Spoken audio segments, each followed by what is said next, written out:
Halo teman-teman, ketemu lagi di channel Diary of Enumerator. Pada kesempatan ini, saya ingin membagikan tips agar lolos seleksi enumerator. Tips berikut berdasarkan pengalaman saya pribadi selama mengikuti seleksi enumerator ataupun menjadi enumerator. Semoga bermanfaat bagi teman-teman yang saat ini mungkin sedang atau berminat menjadi enumerator.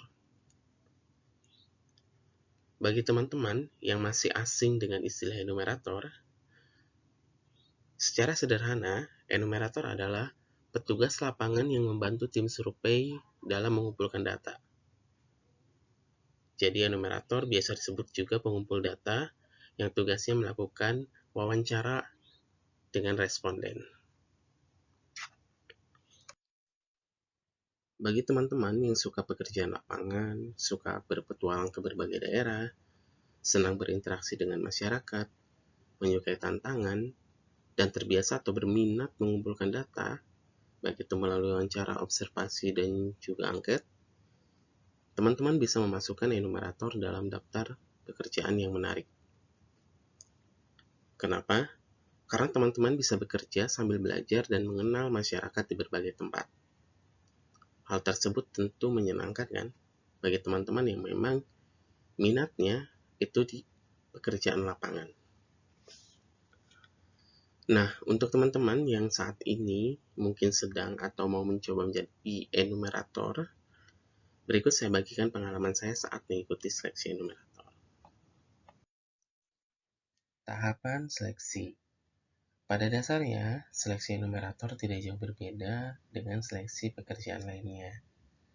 Ada 3 tahapan yang harus dilalui, yaitu seleksi administrasi, tes tulis, dan tes wawancara atau interview.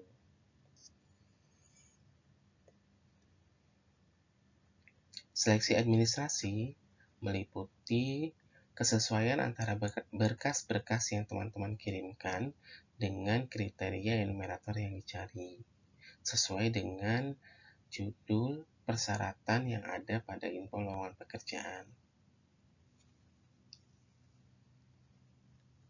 Kemudian, untuk menentukan diterima atau tidaknya, yaitu melalui tes tulis dan tes interview.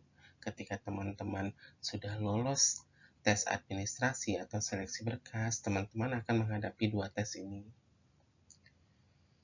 2 tes ini memiliki bobot penilaian yang berbeda.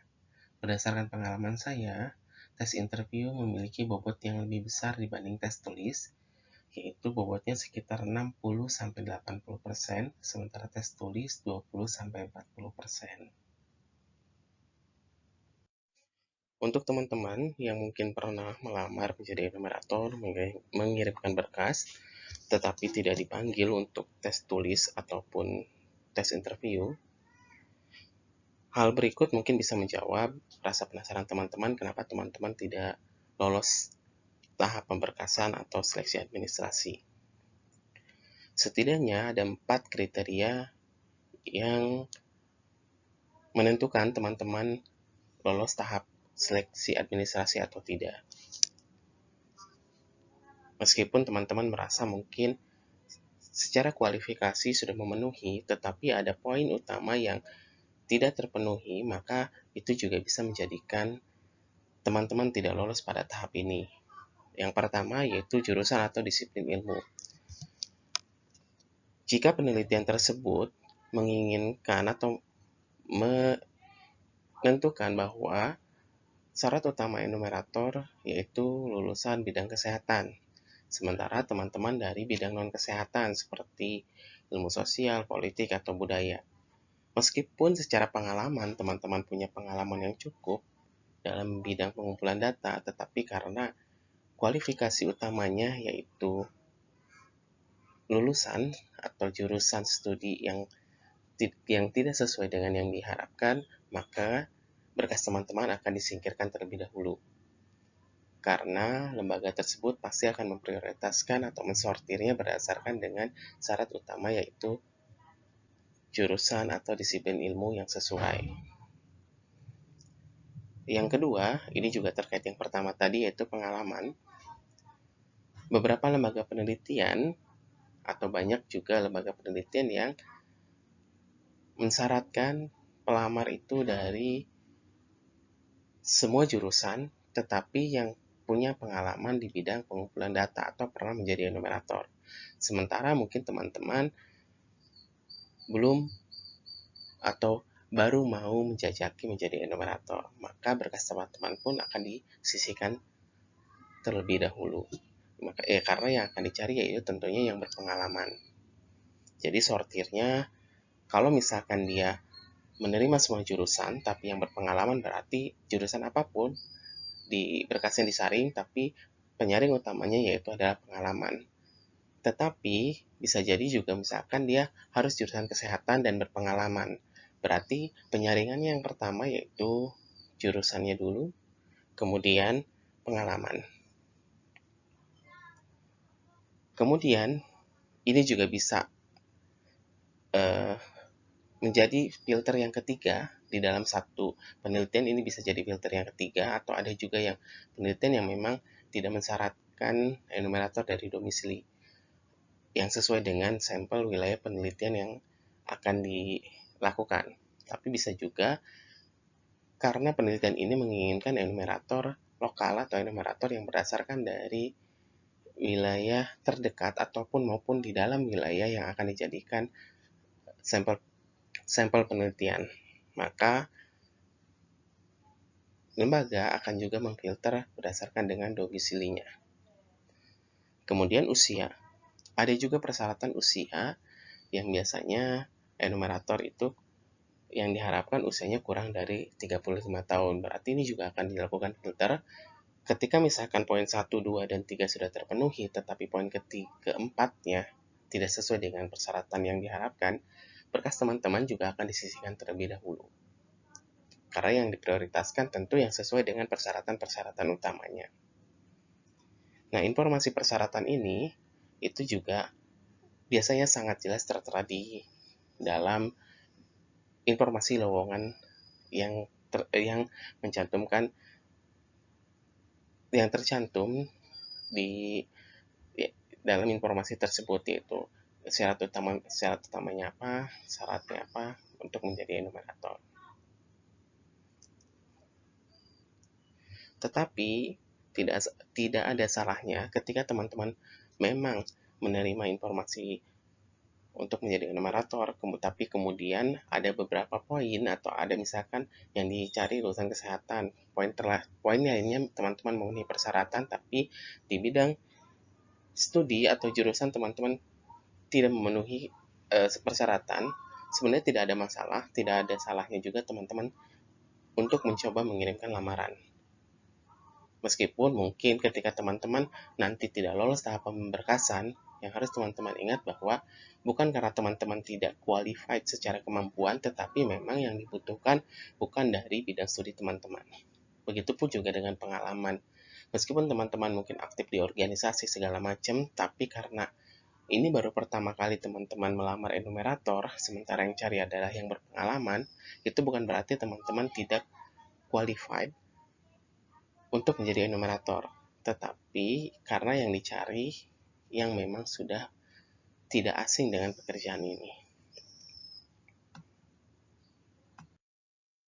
Seperti yang disampaikan sebelumnya, ada 2 tahapan tes dalam seleksi enumerator, yaitu tes tulis dan tes interview. Pertama yang dibahas yaitu tes tulis. Tes tulis dalam seleksi penerimaan enumerator umumnya berupa psikotes sederhana. Artinya soalnya tidak banyak, berkisar terkait penalaran, analogi, dan aritmatika. Ada juga soal berupa tes ketelitian, seperti membedakan kata baku dan tidak baku, ataupun kata mana yang benar dan tidak benar.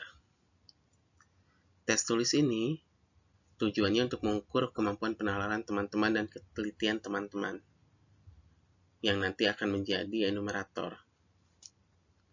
Karena seorang enumerator harus memiliki kemampuan penalaran dan ketelitian teman-teman agar mampu menyerap informasi yang baik dari responden.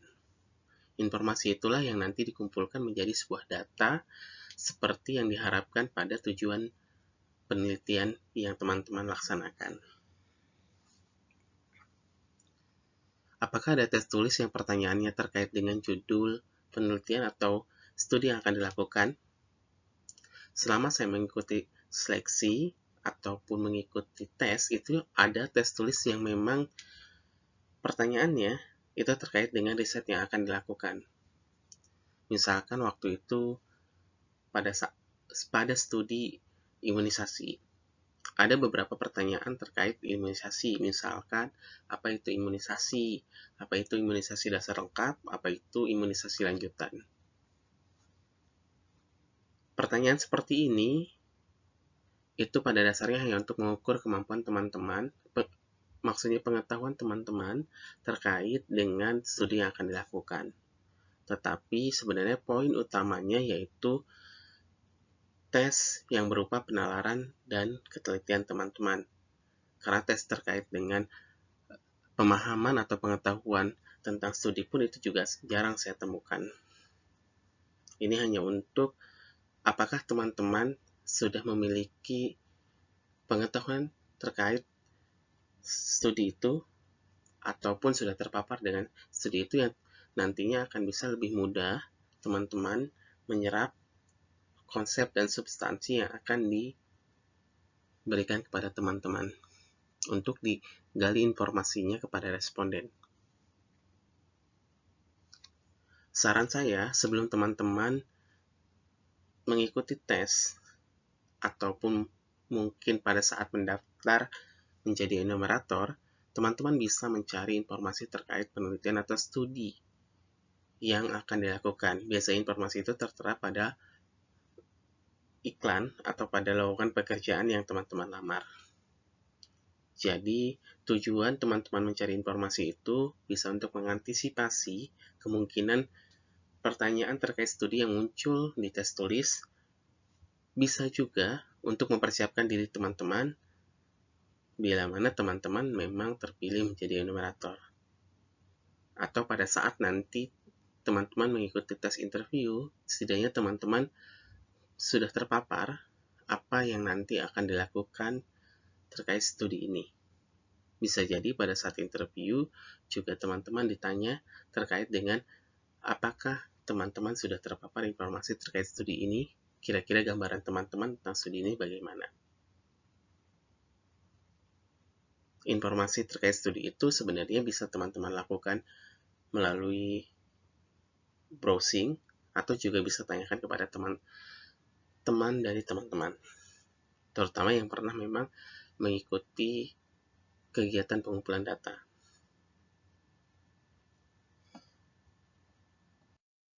Kedua, tes wawancara atau interview. Ini bagian yang akan lebih banyak saya bahas karena wawancara atau interview merupakan tes yang paling menentukan teman-teman diterima atau tidaknya menjadi enumerator. Jawaban dan sikap teman-teman sangat berpengaruh dalam tes ini. Maka dari itu, teman-teman bisa mempersiapkan diri sebaik mungkin dan tampil dengan percaya diri. Kuncinya, tunjukkan motivasi dan kesungguhan teman-teman jika memang teman-teman ingin bergabung ke dalam tim sebagai enumerator. Lalu bagaimana caranya menunjukkan motivasi dan kesungguhan pada saat sesi interview? Ada beberapa pertanyaan yang menjadi acuan oleh tim peneliti atau supervisor ataupun koordinator lapangan saat menginterview calon enumeratornya. Berikut saya bagikan beberapa pertanyaan yang bisa menjadi patokan teman-teman menjawab ataupun teman-teman tekankan pada saat menjalani sesi interview.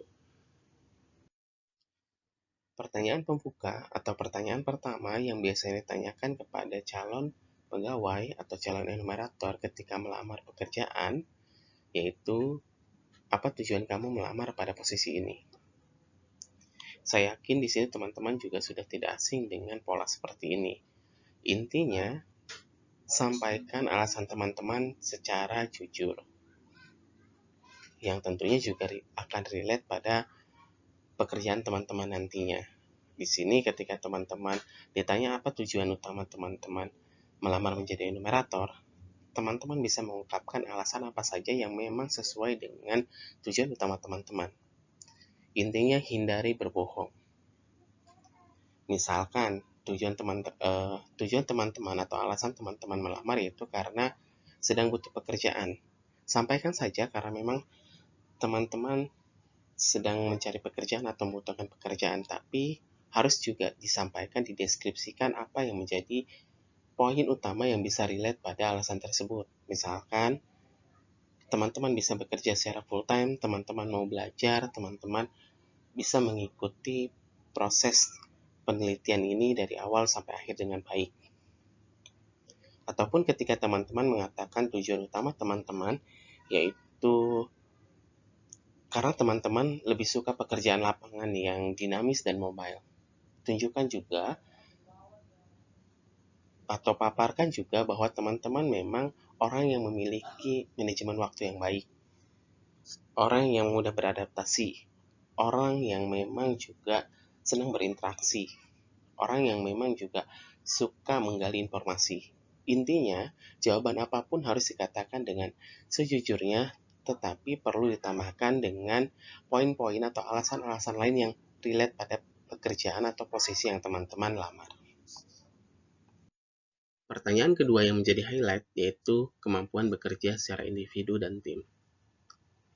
Pengumpulan data biasa dilakukan secara individu ataupun tim. Artinya, teman-teman biasanya melakukan pengumpulan data atau wawancara itu sendiri-sendiri ataupun dengan partner atau tandem teman-teman.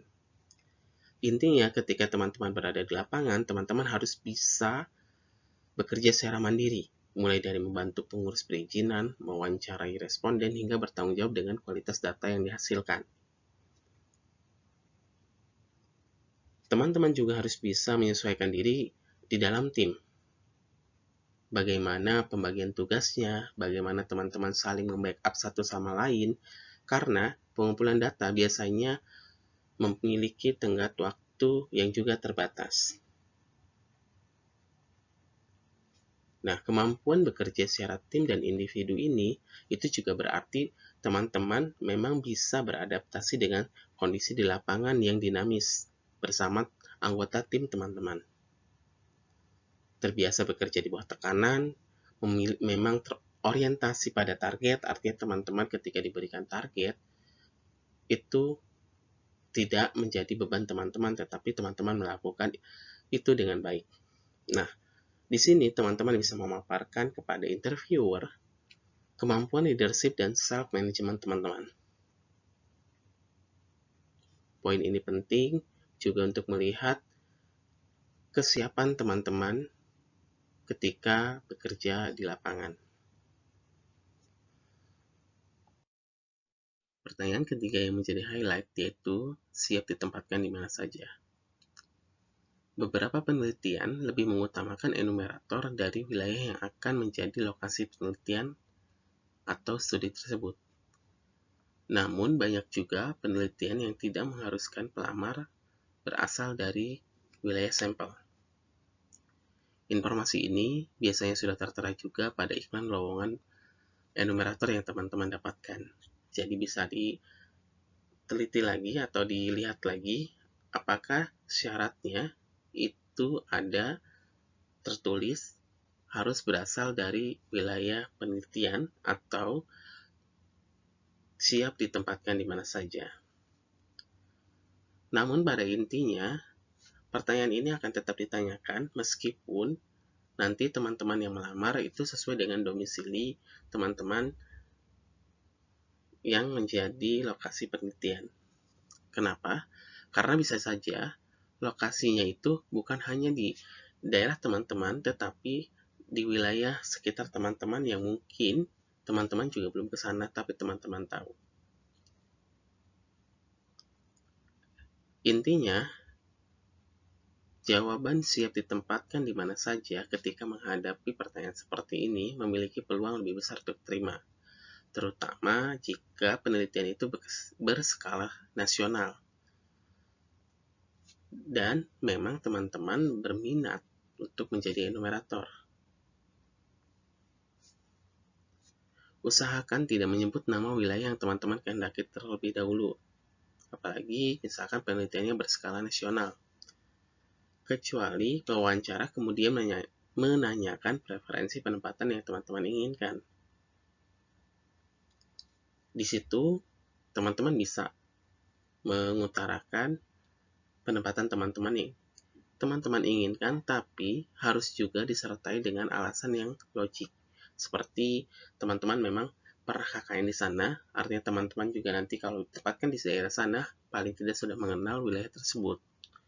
Atau jawaban lainnya yang memang relate pada pekerjaan. Misalkan teman-teman memiliki saudara di sana yang juga nanti bisa dimintai bantuan untuk mengurus perizinan. Intinya hindari jawaban karena daerah tersebut, misalkan daerah yang terkenal dengan lokasi wisatanya, teman-teman maka jawabnya karena ingin daerah tersebut, karena ingin sekaligus berwisata. Jelas jawaban tersebut itu memiliki sisi yang kurang baik di mata interviewer. Pertanyaan selanjutnya yaitu sanggup bekerja secara full-time. Pengumpulan data biasanya dilakukan dalam kurun waktu hitungan minggu ataupun bulan. Jadi komitmen waktu teman-teman menjadi prioritas karena akan sangat menentukan timeline pengumpulan data dan juga kualitas data yang akan dihasilkan. Jika teman-teman misalkan sudah terpilih masuk ke dalam tim sebagai enumerator, tapi tiba-tiba di tengah pengumpulan data, teman-teman meminta izin, tentu itu berpengaruh pada proses pengumpulan datanya. Maka dari itu, bagian ini selalu ditanyakan dan ditekankan oleh interviewer untuk mengetahui apakah memang teman-teman selama waktu pengumpulan data memiliki agenda lain atau memang teman-teman siap untuk bekerja secara full-time. Tentu teman-teman yang mengatakan atau menjawab bisa bekerja secara full-time memiliki peluang yang lebih besar.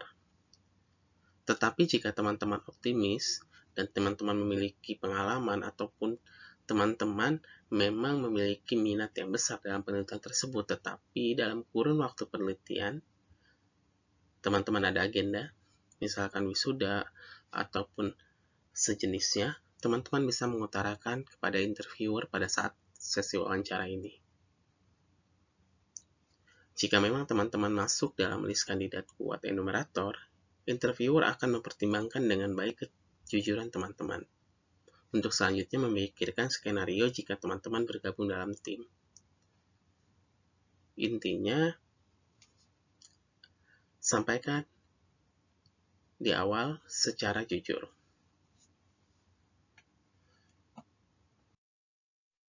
Pertanyaan selanjutnya menjadi highlight yaitu berapa gaji yang diharapkan.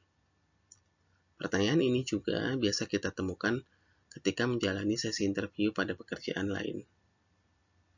Dan biasa tanyakan di akhir wawancara. Untuk pengalaman saya selama menjadi enumerator atau mengikuti seleksi enumerator, ketika dihadapkan dengan pertanyaan ini, yaitu menghindari menjawab nominal secara langsung. Kenapa? Karena biasanya setiap lembaga atau institusi sudah punya standar fee untuk setiap petugas lapangannya. Jadi bisa juga teman-teman mengatakan, saya mengikuti dan menghormati kebijakan yang ditetapkan oleh lembaga institusi terkait gaji yang akan diberikan untuk pekerjaan ini. Jadi sebenarnya standarnya sudah ada. Tidak perlu teman-teman tawar-menawar menurut pengalaman saya. Jadi sudah ada rate berapa untuk enumerator, berapa untuk koordinator lapangan, supervisor. Intinya, jika teman-teman yakin dengan pekerjaan ini, silakan teman-teman ambil. Lalu bagaimana jika teman-teman khawatir gajinya akan lebih rendah dari yang diharapkan?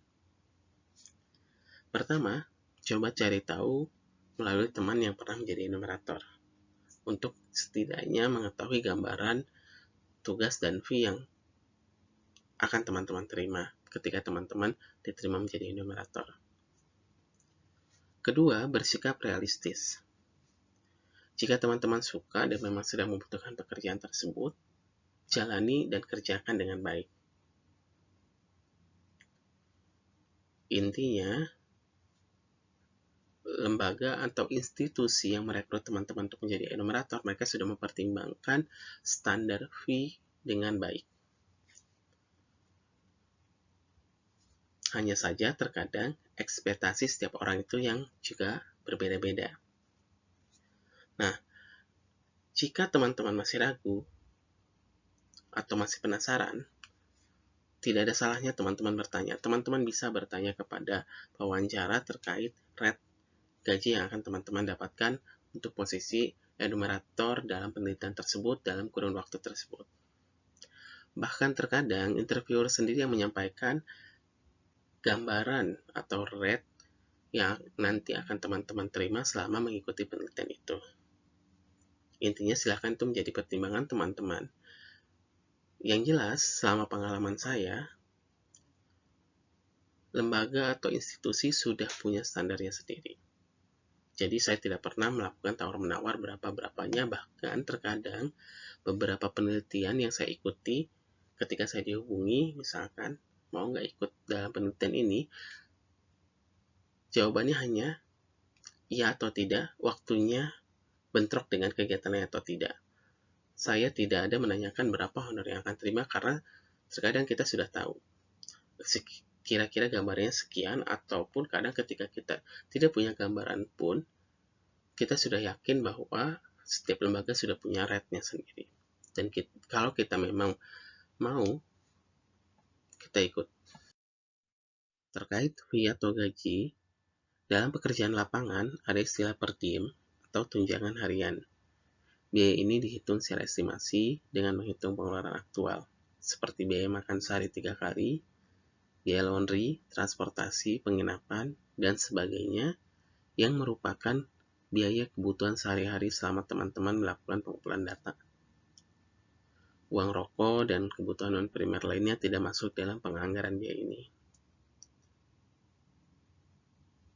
Kemudian ada juga standar biaya umum atau SBU. Jika teman-teman menjadi enumerator di institusi pemerintahan, fee yang akan teman-teman dapatkan berdasarkan SBU perjalanan dinas yang sudah ditetapkan oleh Kementerian Keuangan. Jadi nilainya sudah tetap untuk uang harian, biaya transportasi, biaya penginapan, sudah ada, dan setiap wilayah memiliki nilai yang mungkin berbeda satu sama lainnya, meskipun di dalam satu provinsi. Apalagi kalau misalkan sudah berbeda pulau, karena setiap daerah memiliki karakteristik yang berbeda dari segi harga maupun jangkauannya. Itu yang menjadi pertimbangan, setiap daerah memiliki nilai yang berbeda untuk uang harian, biaya transportasi, penginapan, dan biaya lainnya yang menjadi acuan dalam pengumpulan data. Kemudian, ada juga fee atau gaji yang diberikan berdasarkan jumlah responden atau kuesioner. Biasanya, ada institusi dan lembaga yang memang sudah menetapkan fee-nya berdasarkan hitungan kuesioner ataupun jumlah respondennya. Ada yang sudah all in one, artinya biaya akomodasi seperti transport, makan, atau kalau misalkan teman-teman yang memang berada di luar dari wilayah tersebut dan harus menginap, itu biaya penginapannya juga sudah termasuk misalkan di dalam hitungan kuesionernya.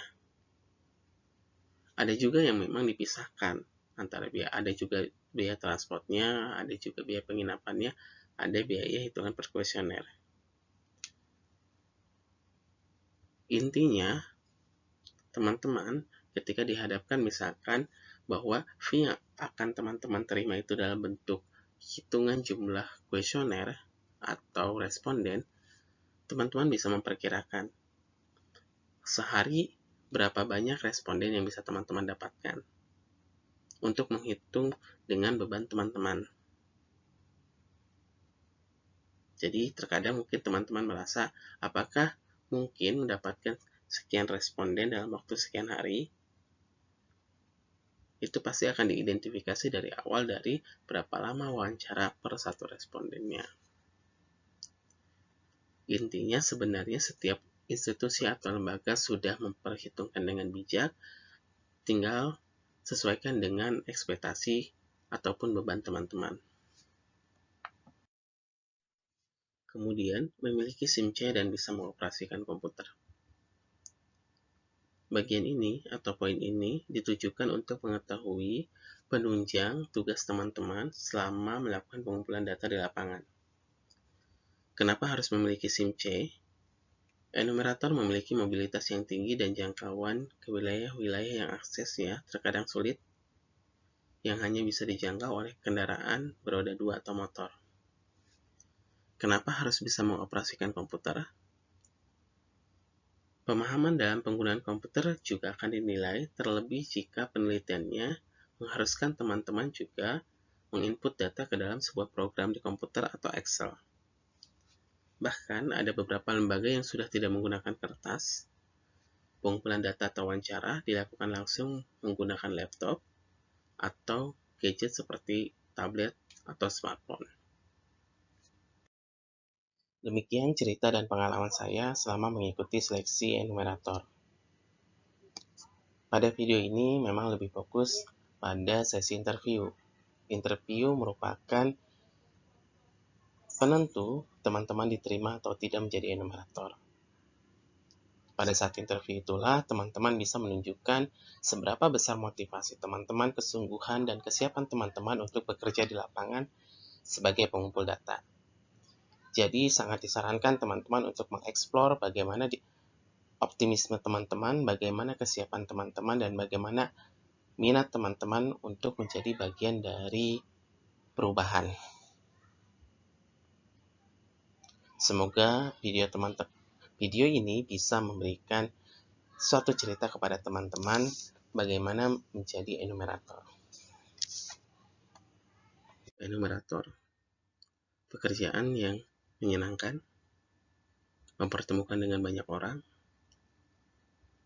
belajar dari banyak orang, memperlihatkan keanekaragaman masyarakat,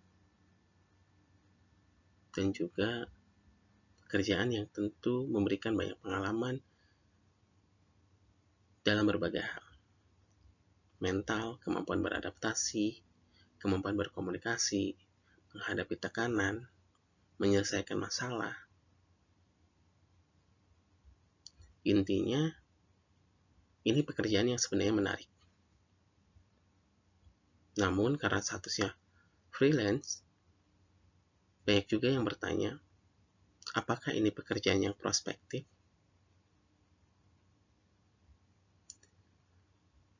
Buat saya, pekerjaan yang prospektif tidak bergantung pada jenis pekerjaannya, tetapi cara kita menjalani dan melaksanakan pekerjaan tersebut. Jika memang passion teman-teman pada pekerjaan ini atau menjadi enumerator, teman-teman bisa melakukannya sesuai dengan minat dan keinginan teman-teman.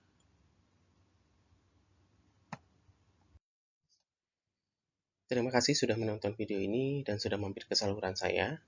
Semoga pengalaman yang saya bagikan bisa menjadi cerita buat teman-teman, bisa bermanfaat buat teman-teman yang memang sedang atau ingin menjadi enumerator, ataupun buat teman-teman yang ingin lebih tahu mengenai enumerator. Semoga kedepannya saya bisa lebih konsisten untuk berbagi cerita dan pengalaman saya kepada teman-teman. Semoga harimu menyenangkan. Sampai jumpa.